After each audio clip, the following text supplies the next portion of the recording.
ನಾವಿದ್ದಂಥ home stay ಸುತ್ತಮುತ್ತಲಿನ ವಾತಾವರಣ ನೋಡೋದಕ್ಕೆ ತುಂಬಾ ಚೆನ್ನಾಗಿತ್ತು. ಮಾರ್ನಿಂಗ್ ಒಂದು ವಾಕ್ ಹೋಗೋಣ ಅಂತ ಹೇಳಿ ಹೊರಟ್ವಿ. ಆದರೆ ತೋಳುದಂತಿರೋ ನಾಯಿನ ನೋಡಿ ತುಂಬಾ ಭಯಪಟ್ವಿ.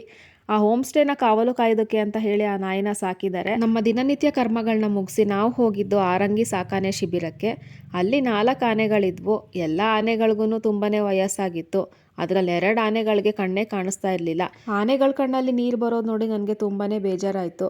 ಪ್ರಾಣಿಗಳನ್ನ ಇಟ್ಕೊಂಡು ನಾವು ಮನುಷ್ಯರಾದವರು ಅವುಗಳಿಗೆ ತುಂಬಾ ಹಿಂಸೆ ಮಾಡ್ತಾ ಇದ್ದೀವೇನೋ ಅಂತ ಅನ್ನಿಸ್ತು. ನೆಕ್ಸ್ಟು ನಾವು ಹೋಗಿದ್ದು ಕೂರ್ಗ್ನ ಬೈಲ್ಕುಪ್ಪೆನಲ್ಲಿರೋ ಗೋಲ್ಡನ್ ಟೆಂಪಲ್ಗೆ. ಇದು ಟಿಬೆಟಿಯನ್ನರು ನಿರ್ಮಾಣ ಮಾಡಿರೋ ಅಂಥ ಟೆಂಪಲ್ ಆಗಿರುತ್ತೆ.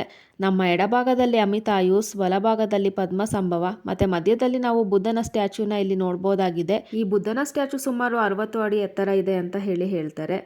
ನೆಕ್ಸ್ಟ್ ನಮ್ಮ ದಾರಿ ಸಾಗಿದ್ದು ಕಾವೇರಿ ನಿಸರ್ಗಧಾಮಕ್ಕೆ.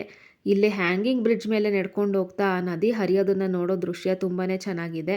ಎಂಟ್ರಿ ಆಗ್ತಿದ್ದಾಗೇನೆ ಕಾವೇರಿ ಮಾತೆಯ ದರ್ಶನ ಆಯಿತು. ಸುತ್ತ ಬೆಳ್ಕೊಂಡಿರೋ ಅಂತಹ ಬಿದಿರು, ಅಲ್ಲಲ್ಲೇ ನಿರ್ಮಾಣ ಮಾಡಿರೋ ಅಂತಹ ಸ್ಟ್ಯಾಚ್ಯೂಗಳು, ಪಕ್ಕದಲ್ಲೇ ಹರಿತಿದ್ದಂತಹ ನದಿ, ಇದೆಲ್ಲ ಮನಸ್ಸಿಗೆ ಒಂಥರ ಉಲ್ಲಾಸ ಅನ್ನಿಸ್ತಾ ಇತ್ತು. ಪಕ್ಷಿಗಳಿಗೆ ಫೀಡ್ ಮಾಡೋ ನೆಪದಲ್ಲಿ ಆ ಪಕ್ಷಿಗಳು ನಮ್ಮ ಮೈ ಮೇಲೆ ಕೂತ್ಕೊಂಡಾಗ ಆಗುವಂತಹ ಕಚಗುಳಿಯ ಅನುಭವನ ಫೀಲ್ ಮಾಡಿದ್ವಿ. ನೆಕ್ಸ್ಟ್ ನಾವು ಫೀಲ್ ಮಾಡಿದಂತಹ ಅನುಭವ ಮಾತ್ರ ತುಂಬಾ ಹಾರಿಬಲ್ ಆಗಿತ್ತು. ಆ ಹಾವನ್ನ ಮೈ ಮೇಲೆ ಬಿಟ್ಕೊಳ್ಳೋದು, ಅಪ್ಪ, ಜೀವನದಲ್ಲೇ ಇಂಥ ದುಸ್ಸಾಹಸಕ್ಕೆ ನಾನು ಯಾವತ್ತೂ ಕೈ ಹಾಕಲ್ಲ. ಬೋಟಿಂಗ್ ಹೋಗಬೇಕು ಅಂತ ಹೇಳಿ ನಮ್ಮ ಪಯಣ ಮುಂದುವರೆದಿದ್ದು ದುಬಾರೆ ಕಡೆಗೆ. ಇಲ್ಲಿ ತುಂಬಾ ಕ್ರೌಡ್ ಇದ್ದಿದ್ದರಿಂದ ನಾವು ಬೋಟಿಂಗ್ ಹೋಗೋದಕ್ಕೆ ಆಗಲಿಲ್ಲ. Wait for the next video.